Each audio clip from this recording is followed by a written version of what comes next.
ბავშვს რო უყიდოთ. ნუ ბავშვს ეს არ უყიდოთ, იმიტომ რომ საშიშია რა ძლიერი ვაზნები აქვს და მძიმეც არის. მაგრამ თუ საყრდენიდან ისვრის და თქვენი მეთარყულებს რო უყიდოთ ესეთი თოფი, დამიჯერეთ ძალიან გაახარებთ. კიდე რა მინდოდა მეთქვა.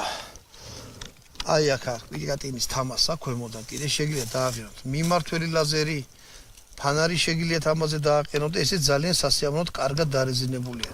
არც ერთი დეტალი არა ჩახჩახებს ან რაღაც ისეთი რაღაც არ ხდება. ყველაფერი არის კარგად მორგებული. აი ეს მინდოდა მეთქვა. ამიარაღზე, ჰატსანზე, ბულ ბოს, ეგრე ქვია, made in Turkey.